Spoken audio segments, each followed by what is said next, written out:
Forced to work from home by your employer? Laid off or feeling depressed at home? Do you want to make money working from anywhere? We'll show you how to do it from your couch. It's time for another episode of the Work From Home Show. Coming to you from their homes in Austin, Texas and Tampa, Florida, here are your hosts, Adam and Naresh. Welcome back to another episode of the Work From Home Show. I'm Naresh with Adam up in the house. My main man, Adam Schrader, coming to you from Austin. And of course, as always, from my home in Tampa Bay, still at home. Haven't gone anywhere, haven't traveled anywhere, not planning on going anywhere. You know, we haven't done an episode from outside of our homes, Adam. Like a lot of podcasters, they'll be traveling around doing episodes Someday. from hotel rooms. Yeah, maybe like sometime in 2021, because it's looking like this lockdown is. I mean, you can't really go anywhere. You can't go on a cruise or go on, take a trip somewhere. The airplanes are the airlines have started cutting flights. Yeah, I remember a couple months ago, Aaron and I were talking about going to France later this year, but that was put on hold, we'll say. Later, actually, I actually booked us on a cruise for later this year. When did you do that? Well, it was a package that I bought a year and a half ago, but I never booked the cruise.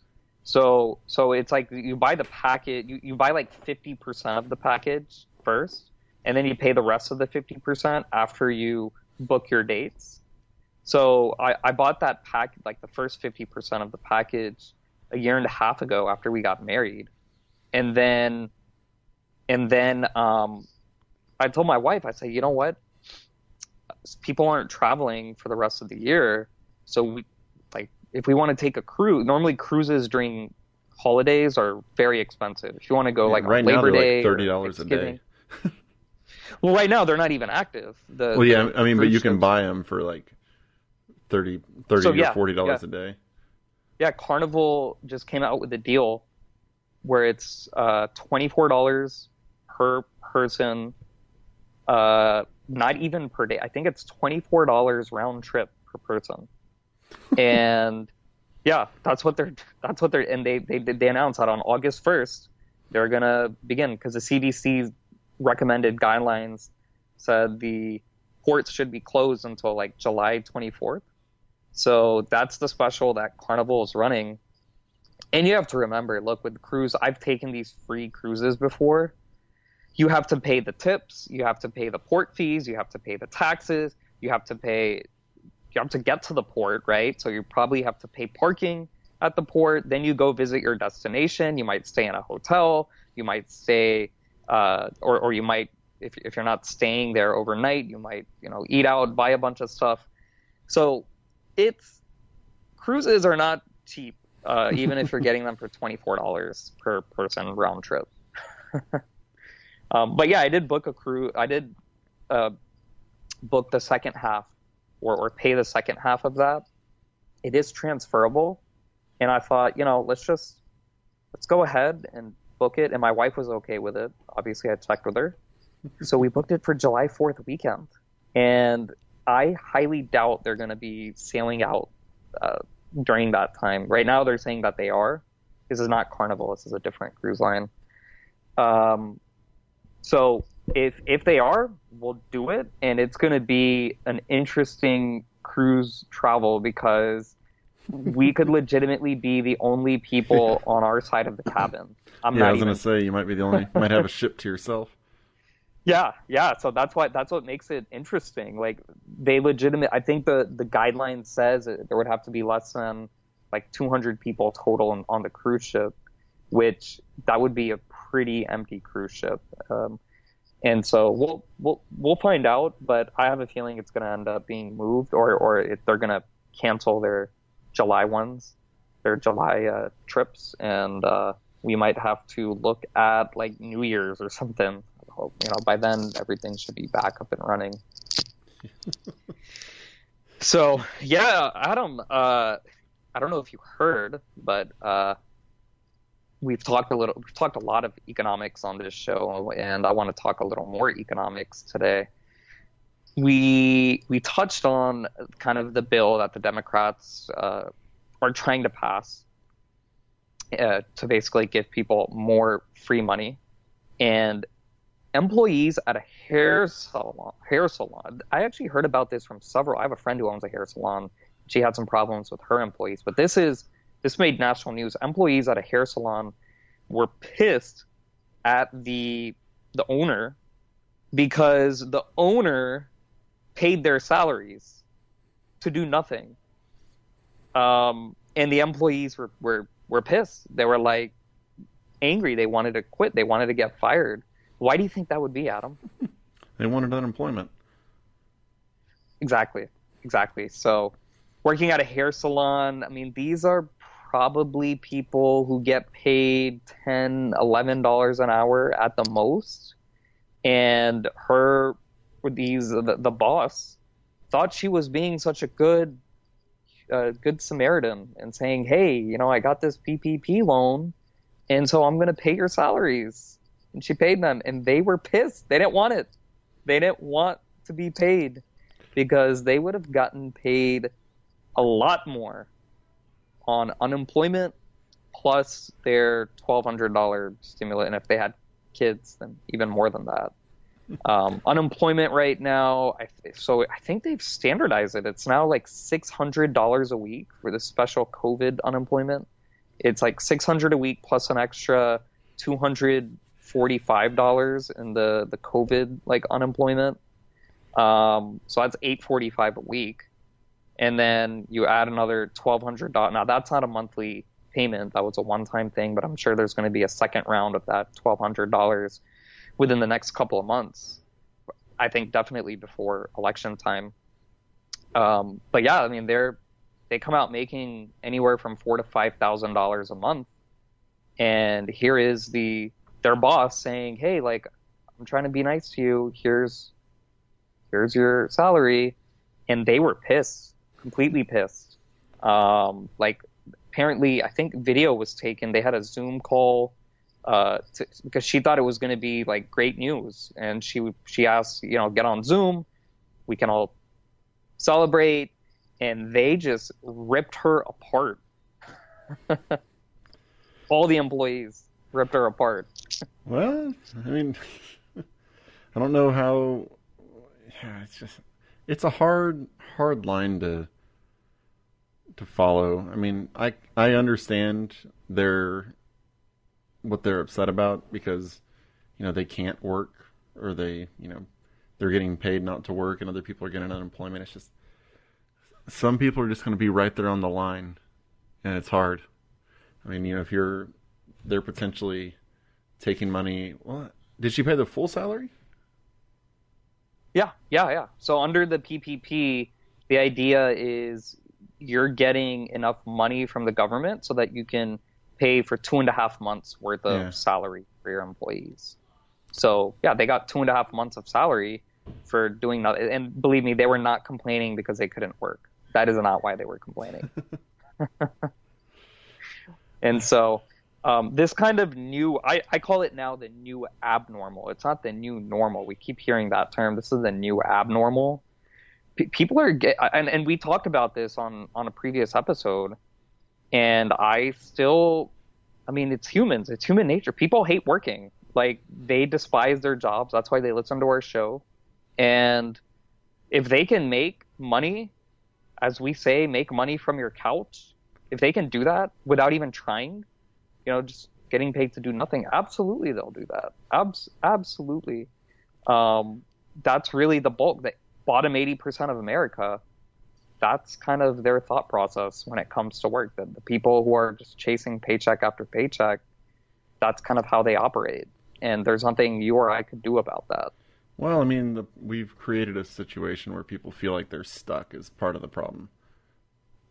We have absolutely created a situation, and I think that's probably a different episode. I have been completely against the shutdowns, I just don't think you should be making huge decisions like shutting down a global economy or going into a depression based on inaccurate data or based on just not knowing anything.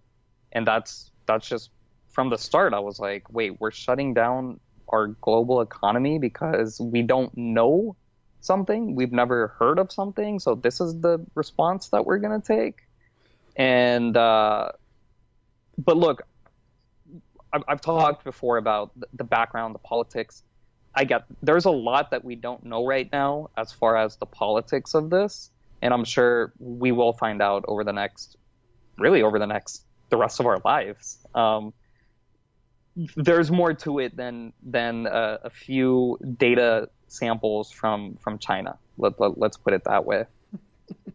I wasn't just talking about that, though. I was talking about in general. A lot of people just feel stuck, like they're never going to get ahead. So if you give them the opportunity to say, hey, we're going to give you more money and, you can kind of figure it out from there. A lot of people just, they... Well, I don't think it's a question of being stuck. We'll talk about it on this episode. I made money from the government during this period, and I did not feel stuck. If the government wants to give me money, yeah, I'll open up my bank account. Feel free. Deposit whatever you want into that account. I did not feel stuck by any means, but it's one of those things where if you're going to get free money from the government for doing nothing, or if you're going to get more money from the government by quitting your full-time job, then yeah, why not take it? That's a pretty good deal. If I were in their shoes, I would be mad too. Yeah. I would tell my employer, hey, I think I'm going to take a year off or 6 months off from you guys, and I'll come back in 2021 if you need a hairstylist. Yeah, but you can't do that. You can't. That's the problem. So as soon as you're offered employment and you decline it, you can't qualify for unemployment. There are loopholes, or not loopholes. There are ways to get around it. Let's put it that way. I have several friends who took advantage of the unemployment system, dating all the way back to when I was in graduate school, and there are ways around it legally where you can still collect. And as they did, they traveled around the world and had the time of their lives while on unemployment.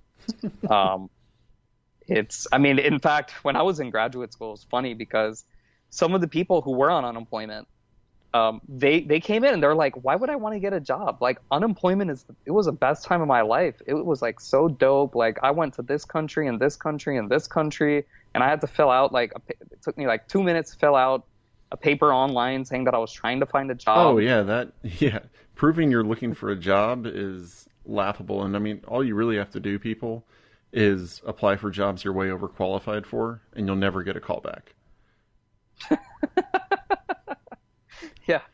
Yeah. So talking about, I said I got free money. We've talked about the EIDL, the PPP program, and guess what, Adam? I got my money. I got funding for the PPP, and I got my grant for the EIDL. So the PPP, that's the payroll protection. That's for companies that have payroll. And initially, we did a couple of episodes on this. Initially, that first round of funding, the banks, you had to go through the bank that your business is hooked up through. So my business, Christian Media and Marketing, its bank is Bank of America. So I had to go through Bank of America. And the first round was done. Within 10 days, all the funding dried up. And I was pretty upset because I was like, I don't know if there's going to be a second round. But then I started thinking, well, there has to be a second round and a third round. And everyone's going to end up being a part of this if they qualify, because politically, that's suicide if you just ended it after the first round. And so during the second round, I waited and I got a notification from my bank, which is the great Bank of America, huge, big Wall Street bulge bracket bank. And they asked me, they said that I was approved. A few days after that, they sent me the paperwork through their portal. I signed it, and they funded me for the maximum amount I was eligible for. So it's funny because each bank, we talked about this when we had Wayne Titus on, but each bank calculates the loan amount differently. Some banks only calculate your 2019 payroll. Other banks only take your 2020 Q1 payroll into account. Other banks take your quarterly filings from 2019 and they add taxes, like any state or federal taxes your company paid. So there are a lot of different ways to calculate. And with Bank of America, I basically had to fill out this form. They had like a sheet where you just fill out the boxes and you do your own math. Yeah. And they had 4 or 5 different methods of calculation. They took the method calculation that was the max that I could have gotten, which kind of makes sense for them because they want to give out big loans because they get more in transaction fees. Whereas those small community banks that I've been railing on, their people didn't even know how to calculate how much I was. They used this Kabbage. It's a website called Kabbage, Kabbage. They would use that site to calculate how much you were owed. And I went to that site personally when I wasn't hearing back from Bank of America during the first round. And they undercalculated how much I thought I was owed. It is what it is, but that's what a lot of these community banks did. And the bankers who worked there just didn't even bother to talking to them. They just didn't. They were like, "Oh yeah, this is what the calculator is telling me, so this is what you're eligible for." Well, it's not even just that for me. I mean, when I went to my bank, they straight up said, "We're not taking any more applications, even though it's still open. We're not taking any more applications because they were just swamped." They just said we can't handle anymore. Yeah, so the community banks love. Did you go to a community bank or to like a big Wall Street bank? It was a credit union here. Okay, because I know the community banks here in Florida, they're letting anyone and everyone in as long as you open up a new account with them. So they're essentially making money during that process because it's like, oh, we're not allowed to submit your application unless you open up a new account with us. Which is not true, folks. It's not true at all, but it's great marketing for them. And I actually worry for them because business has been really good for them during the months of April and May, and probably going to continue as long as there is this PPP program.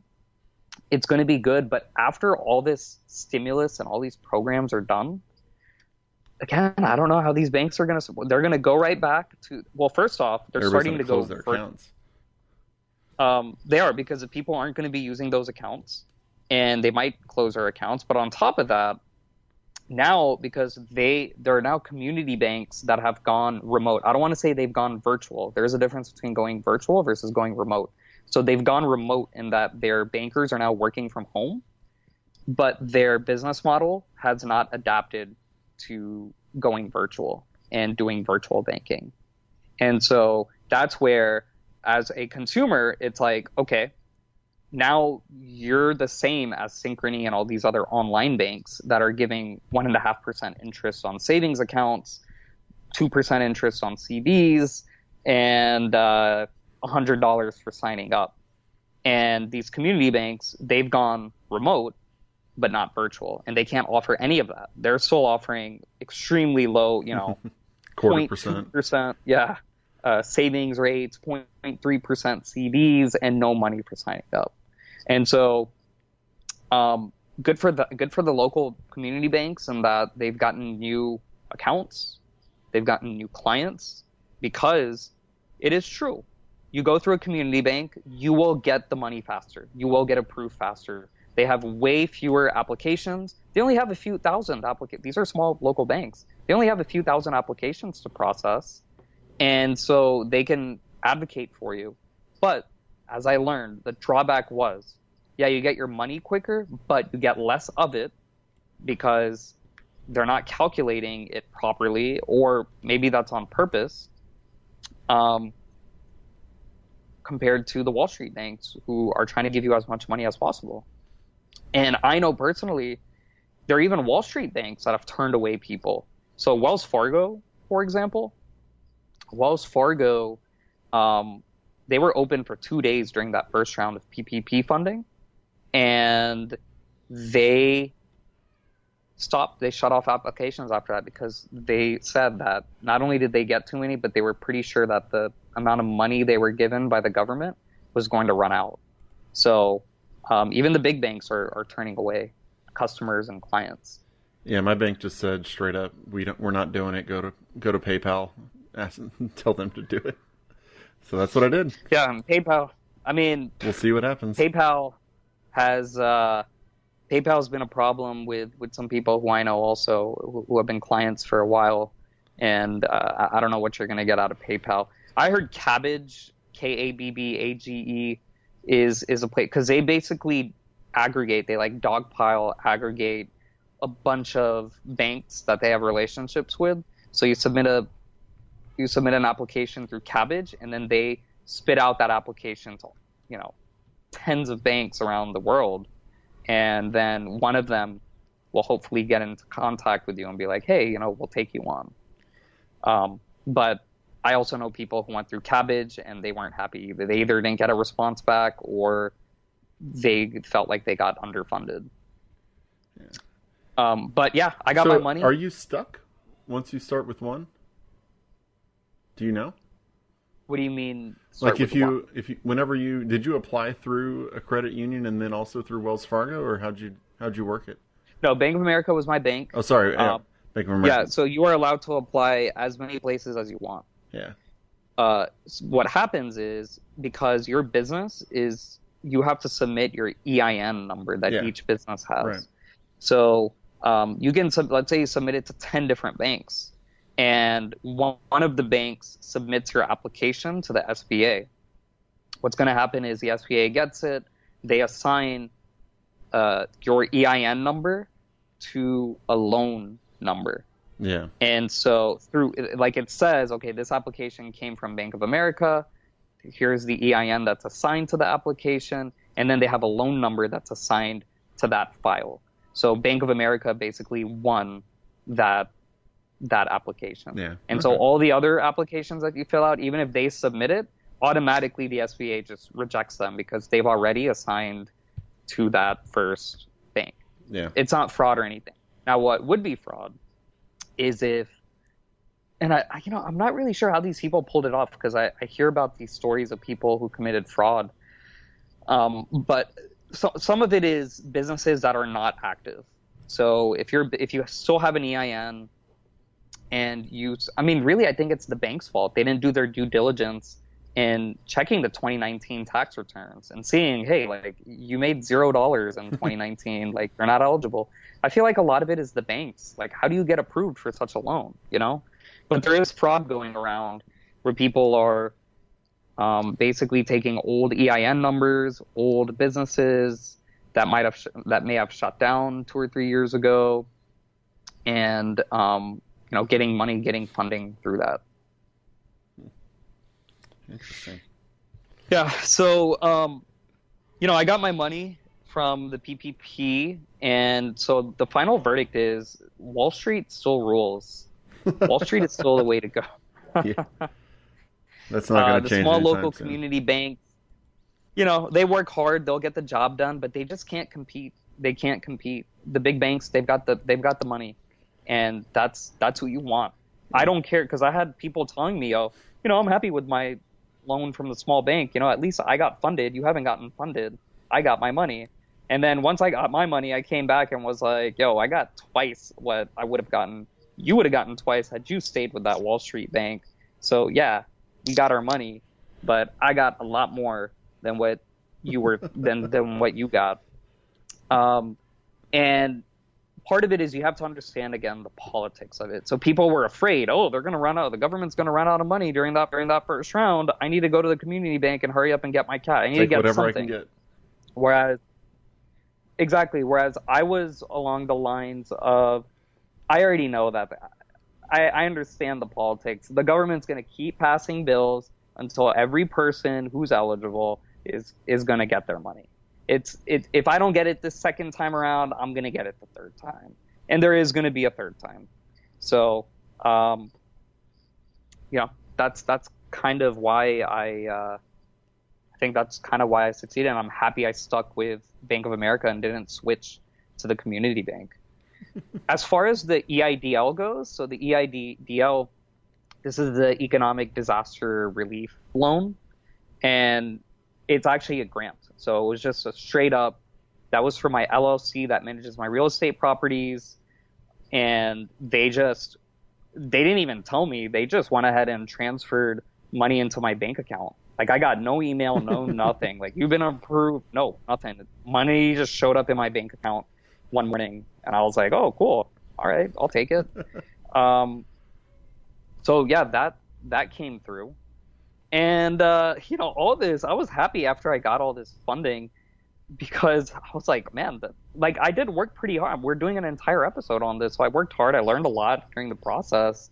But it's like, man, I kind of feel like those guys who are now posting on Facebook how much they love Trump after they just went after him for many years, and they got their $1,200 or whatever, and they're like, I'm voting for Trump now. And I got the money, and I was like, you know what? I think I'm going to vote for Trump. I'm not. I mean, I'm not, as of right now, I'm not voting.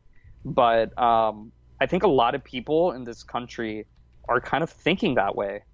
That's what they're thinking, because it's like free money's coming in, and they want to give someone credit, and probably give the guy who's the current president up for re-election in a couple of months the credit, right?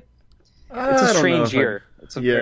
It just depends who they're giving credit to. I mean, a lot of people are going to be giving credit to the Democrats in the House because they're pushing for all the huge things. But it just depends if they're giving credit to the Democrats in the House, or if they're giving it to the White House or the Republicans in the Senate. I don't think it's going to change many people's voting, just because every side is doing I think it's already. I think it's all right. If you look at Nate Silver's latest, I guess his latest pieces and the latest data, there's been a very, very clear correlation. He's a 538 guy who was perfect on picking not just the winners, but the states, how states were going to vote. He was perfect until 2016. Until 2016, when everybody was wrong. Yeah. So anyway, you have to remember, the average person doesn't even know the difference between the House and the Senate. The average American, the bottom 80% of people, especially in swing states like Florida. I mean, people here in Florida, they don't even know who our congressman is. They don't even know who our mayor is. They have no idea. All they know is that they got money from the president. That's all they know. So those are your voters. Your voter is not the guy who's watching CNN and looking at the Democrats debating the Republicans in the House. That's not your average voter by any means. And so that's why the data just, again, we can't even trust the data, because even Nate Silver was way wrong in 2016. But looking at my feed, just how I felt personally, how family members of mine felt, it was like, oh, I got this money. Go Trump. Keep him coming. Keep the shutdown going. Keep sending those checks. You haven't seen any of that. And I have a bunch of liberal friends, but none of my liberal friends have turned pro-Trump. It's not going to be the ultra-liberals. Yeah, it's not going to be the ultra-liberals who are, like, when I say educated, I don't mean college. I just mean who know what's going on. I'm talking about the people who don't follow politics, who don't watch the news or anything, I was one of those people until probably 2016. I was just an ignoramus U.S. citizen. I'd never watched debates, never followed anything, didn't know anything about politics or the House or nothing. Just never bothered about it. And that's when I used to vote. I don't vote anymore. And now I feel like I follow it more than anyone else. But yeah, like, it's not those kind of educated liberals who are switching. It's the folks who just kind of go out on a whim and vote for whoever they like, right? Whoever's got the better commercial, whoever they like as a person, whoever looks better. Those are all incredibly important. That's why we've never had an overweight president in our lifetime, because they just don't look good in front of the camera. Well, in our lifetime, yeah. Well, I know that's what I'm saying. Since TV came around, there hasn't been one. That's for sure. Yeah, yeah. And speaking of, while we're on this topic, speaking of Joe Biden, I'm still, and again, I don't have a problem with him. 8 years ago when he was, oh no, it was 10 years ago. No, it was 12 years ago. Man, 12 years ago when he was running, had no problem with him. Still don't have a problem with him. Always liked the guy, and I'm okay with him, just like I was okay with Hillary Clinton in 2016. But I'm just a little iffy about whether, not just what, look, we could have an entire episode on whether he's going to beat Trump or whether he's a good candidate. But I'm still not sold about him being the nominee. He's not going to have the minimum delegates. And I think he's going to go into that convention, this virtual convention, I guess, where there's still a lot of questions surrounding him. So I would put my money on him right now simply because it's most fair to give it to him. But I think there's some internal strife within the Democratic Party and just kind of scrambling to find someone else. I don't want to say someone new, because someone like Hillary Clinton is always in the fold. But there's just a lot happening right now with him. I mean, he's kind of disappeared in a sense. Like he's not very out there. His smartest thing you can do. He tried doing. I don't know. You got to get yourself out there if you're running, especially during the year that you're running. You got to get your publicity. You got to reach out virtually. Right now is the time to be doing the virtual stuff. And I mean, he just has not left a dent with the general public. He hasn't done it. The way he was stumbling and bumbling, it was probably for the best that he stopped.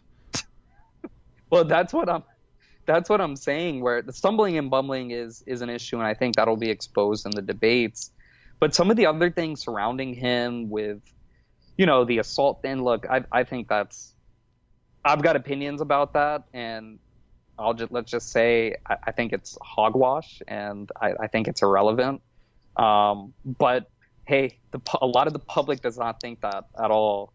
But with that, and with still the Ukraine thing is keeps coming back, and his son, and I won't be surprised if a new person or another person just ends up overtaking him within the party, whether it's, I don't want to name names, but somebody else can come in, and I think they would actually have a better shot against. You don't want to name Trump. Names, but Cuomo. Well, yeah, definitely him, because he's gotten the most limelight, and I don't understand it, but hey, he's gotten. If you just look at Google Trends and visibility and publicity, absolutely, he's the one who has really stolen that limelight away from Biden and become kind of the go-to within the Democratic Party. Yeah, I don't know. But at the same time, I think I'm not afraid of saying that Trump is going to be reelected, and I also think that the other man on the Republican side, who has kind of gotten a little bit of the limelight, not all of it, because it's tough going against Trump when it comes to getting publicity, but his vice president, Mike Pence, he has, this is really the first time that the public is starting to understand who he is and what he stands for and what his background is. And I think the pandemic has kind of thrust him forward as the leader of the task force. And it's not only great experience for him, but my prediction is that not only will Trump be reelected in 2020, but I think Pence is going to be the Republican nominee in 2024. I'd be shocked. And if he was nominated? Yeah. Or if he wasn't nominated? If he was. Really? I'd be shocked, yeah. He's the vice president. Yeah, but he's nothing like Trump. And I think the Trump persona has taken over the Republican Party. It has right now, that's for sure. But I don't think anyone, because it's very clear that it's like a family nepotism thing happening with the Trump family. Like they're the new Kennedys, but I don't think, Don Jr. He came out with this book, which if you just listen to his promotion of it or just read some of his book, it's very clear that this guy is going to be running for something at some point. I don't think he's ready for president yet. Oh no. I think he's got to first get in as a senator or governor or something first. But it's very clear just reading the book, this guy is getting into politics very soon. There's no doubt about it. But look at, I've seen him debate. I've seen him go up against people on different shows. He's not like his dad. I mean, most sons aren't. That's just the fact of the matter. He's not. I'm not as sold with him. George W. Bush, actually, I thought was better than his father, but that's kind of rare.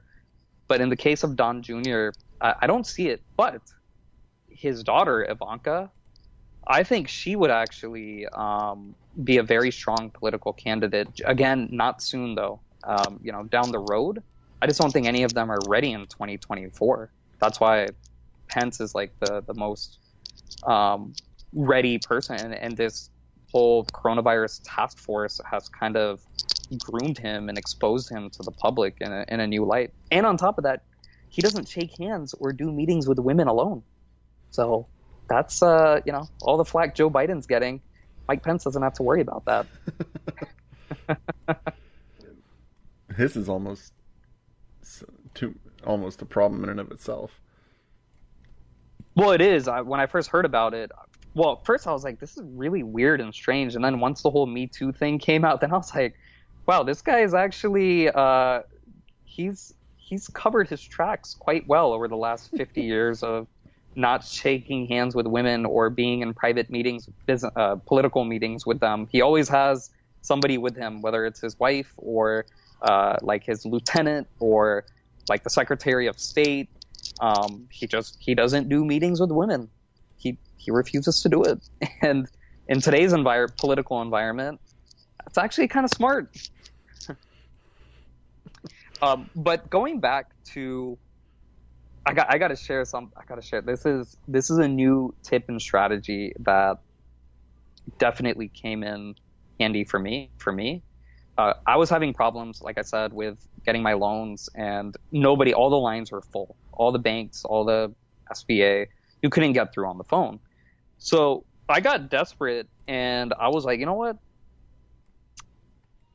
Let's just go on Twitter or Facebook Messenger and contact them through there. So I go on Twitter for contact Bank of America a private message, and I was like, basically, what the hell is wrong with you guys? I emailed you, I called you, like, I'm not getting any service from you, like, what is going on? And within 5 minutes, somebody responded, like Kaylee from Bank of America responded on Twitter. And I was like, oh, wow, like, that's awesome. All those people who are trying to get in through the phone or visit the branches, like, this is the new secret weapon.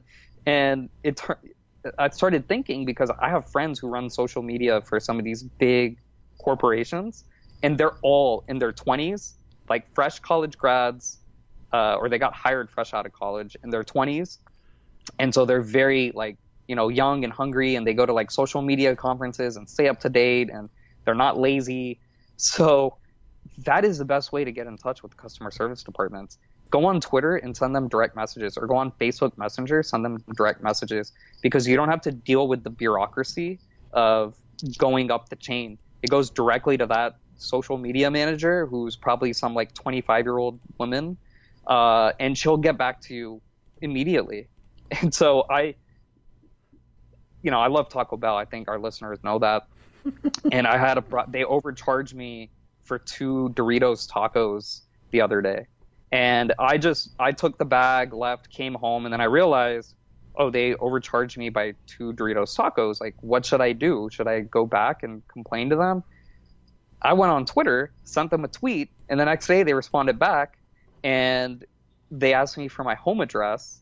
So I gave them my home address, and now I'm assuming they're going to mail me like a gift card or something to make it up to me. But the point that I'm making here is I just got on Twitter and boom, problem taken care of. Like, that is the way. If you want to be lazy at home or work from home, you got to find solutions like this. You can't be driving all around town trying to talk to a banker. Can't do that. There you go. Taco Bell, man. Taco Bell. Yeah. So then the other topic, Adam, that you and I touched on previously, you talked about a jobs guarantee. Yep. And I talked about freedom dividend. And you said you were against the freedom dividend and you were for a jobs guarantee. Yes. And that got me thinking, because I'm for a jobs guarantee also, that got me thinking, why can't we do both?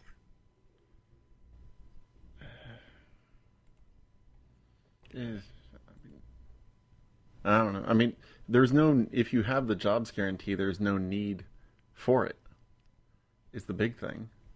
You set the minimum wage with the jobs guarantee. So why would you have a need for that? Well, let's be frank here. How much money are you going to make off minimum wage if you got a family of 4, right? Well, I mean, that's why they set the minimum wage. Like, if you say you need $15 an hour to live off minimum wage. Oh, well, I'm completely against that. So I'm for a jobs guarantee that where you have a job, you get skills, and you are paid. But to set a minimum wage at that's what way the jobs above, guarantee does. Did you not? Yeah. I'm okay with that, but I'm not okay with paying them $15 an hour or $20 an hour. I'm completely against that. That doesn't make any sense to me. Why wouldn't that make any sense? Wages should be dictated by the free market. You can't tell a business owner or even the government. No, you don't even have to set a minimum wage. What you would do is the government would say, we need people to do XYZ job, and we're going to pay them $15 an hour to do that. So then the free market comes in, and if they want to take people away from the government job doing whatever the local area needs, they're going to have to pay as much, if not more, for the most part, to get somebody to do it. Like if you were now all of a sudden the private sector is competing with the government for jobs. That's how you fill the jobs. That's how you give everybody a job. Yes. And if your company can't make enough to get the workers, then according to the free market, your company doesn't deserve to exist.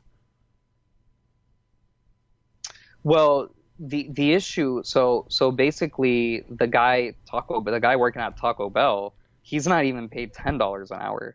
So you're telling me he should quit his job at Taco Bell because the government's going to come in and take over the private sector, essentially take away from the private sector. No, they don't take away from the private sector. They fill gaps that the private sector isn't doing. Well, they are because now that Taco Bell worker is going to quit $10 an hour or the $9 an hour job because he's got the $15 an hour job that the government is giving him. Right. So Taco Bell needs to do a better job and either pay their workers better. So in that situation, the public sector took away from the private sector. Yeah. They took the private sector's employee. Yeah. I mean, it's the same thing as setting the minimum wage. It's just instead of having somebody be unemployed, they just work for the local government and get paid by the federal government. I mean, at some point, you're never going to get rid of the minimum wage. Right?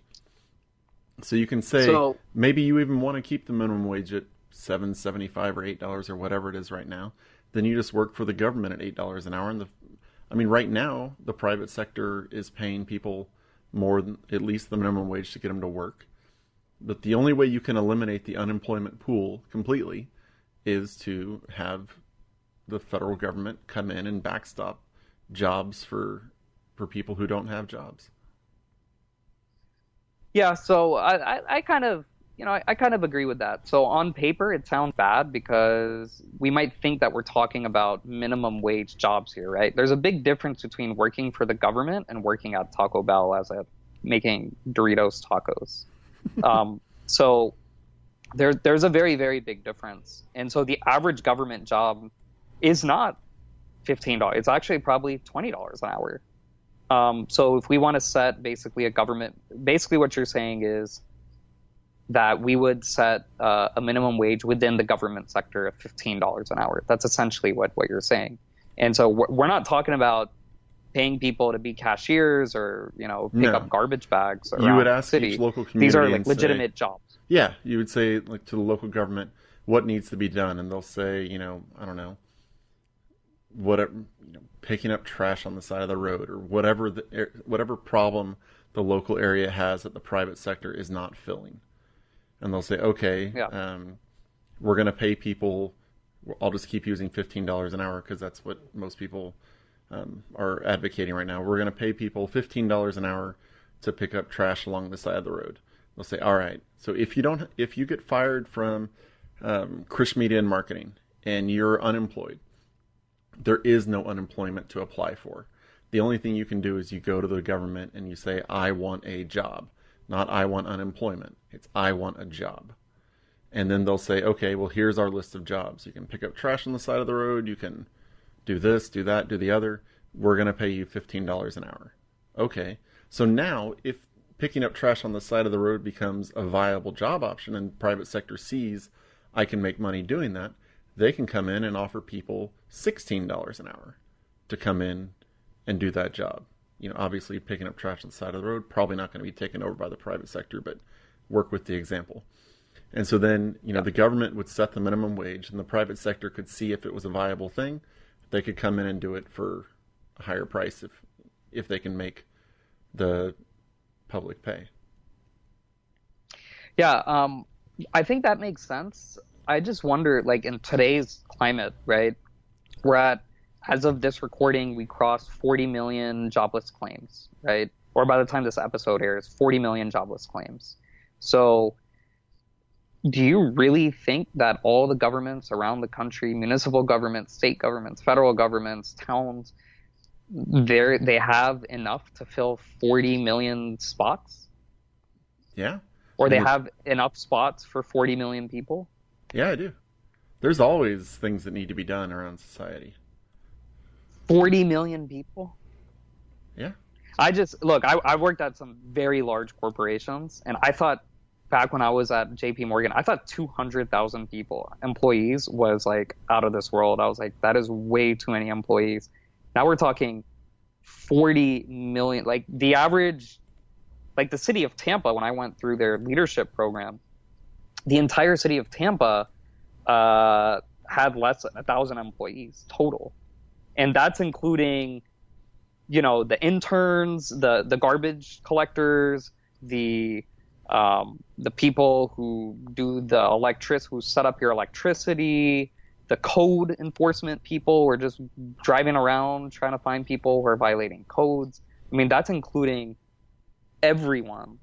And so that's just the city of Tampa, right? So, I mean, so if you just take, 1,000 people, now all of a sudden the city of Tampa has at least 40,000 unemployed people, at least 40,000. If not double that. The latest I saw a couple of weeks ago was 40,000. I'm sure that's going to multiply. And so you're saying that that those 40,000 people can just go to the city of Tampa and apply for the city of Tampa will have 40,000 jobs available for them, paying $15 an hour. Yeah, I guarantee you, there's enough work to be done around that's not being done.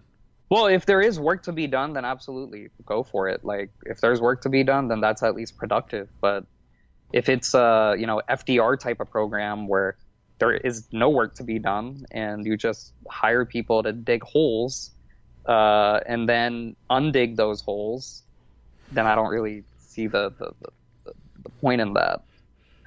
Right? I guess that's a question that we don't know. It's city of Tampa, let's say 1,000 employees, can they take on an additional 40,000?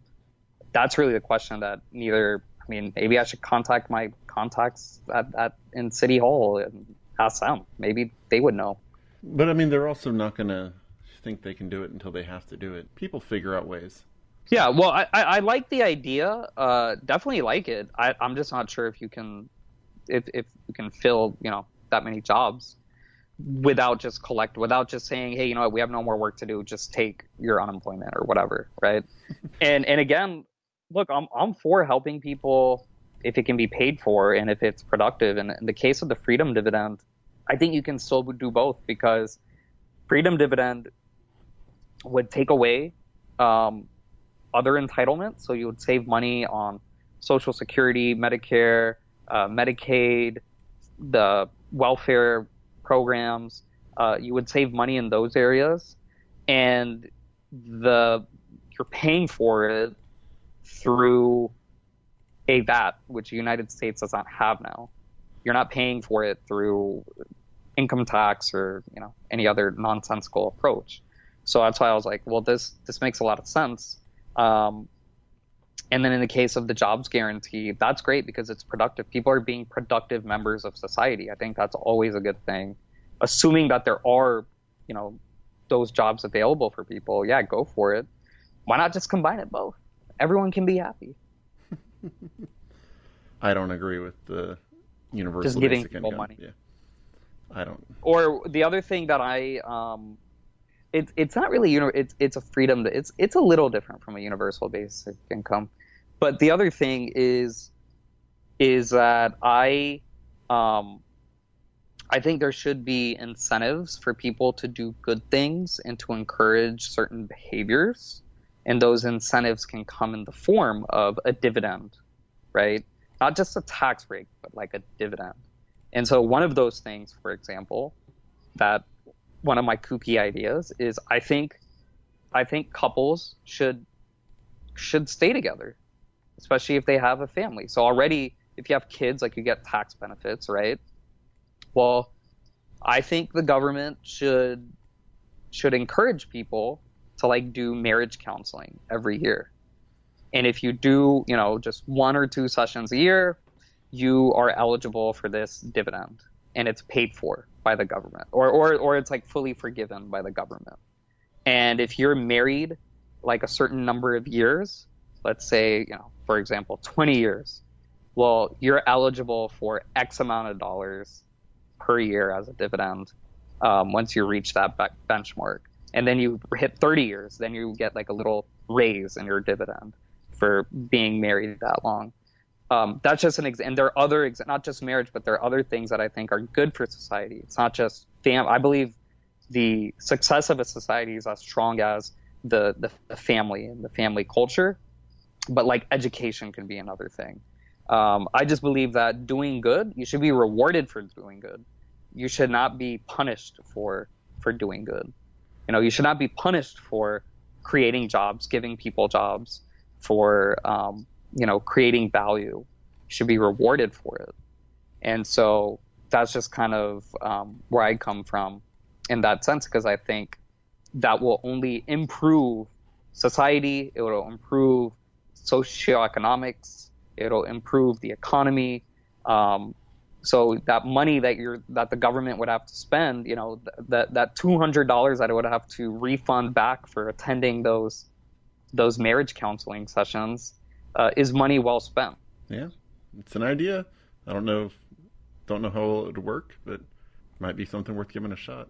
Never really thought about that. Yeah, it's an idea I've just noticed, being a stay-at-home dad, that the family is so important to, like, your kids' success. You know, like, having a loving, caring, educated family, it goes a long way. And not everyone in this country grows. In fact, within the African American community, 50% of the kids being born do not grow up in households like that. 50%. And that's a huge problem. It's a huge problem in their community. And you look at, like, the Indian community here in the United States, it's unheard. I mean, it happens, right? Like, getting divorced is now okay, but it's that only came around over the last probably 20 years where divorce became a thing. Like, the divorce attorney was not even a profession in India until about 15 years ago. Here in the United States, I think it's been around since women could vote, probably. It's probably been rocking since the 50s or 60s. Yeah. Women's movement was in the 70s. So it's, Or the I mean, you can make a 60s, lot of yeah. money as a divorce. I would assume that the industry probably rose up pretty well in the 60s, late 60s, early 70s. Yeah. Yeah, so it's just a major, like going through the Tampa Police Academy, for example, their number one issue, not just Tampa, every major police force, their number one issue is their relations with the African American community. That is a number one issue, and that is, I mean, they attend conferences on improving those relations. They try to hire people to improve those relations. They try everything, and my solution is, look, I legitimately think that if the government stepped in, instead of coming out with all these other laws, government steps in and starts encouraging people to have children when they're ready to have children, and to stay together, have children after you get married, and to stay together after you have children while you're married. Encourage, I mean, you don't have to do it, but it's encouraged to do it. I think that would make a bigger impact than, trying to just fill your police force with a bunch of African American police officers, because that's not working. That's been a strategy that was tried in the 80s and the 90s. It didn't work at all. And now the African Americans don't even want to go into their communities to police those areas because they can't do it. They don't belong there, And that was my initial suggestion. I was like, well, why don't you put the Hispanic officers in the Hispanic neighborhoods and the black officers in the black neighborhoods? And they're like, been there, done that, already tried it, not going to work. And the Tampa police commissioner was African American, and he said he feared for his life because he was treated way more poorly than the white police officer. So, there are a lot of not ramifications, but a lot of positive things that can happen from, something like a freedom dividend, or just a dividend encouraging people to do a certain thing, to do the right thing, or do a certain thing, to be more moral, to be there for their kids, to be there for their families. That's something that the government should be encouraging, not discouraging. You do not sound like a Republican or a Libertarian, I'll tell you that much. Really?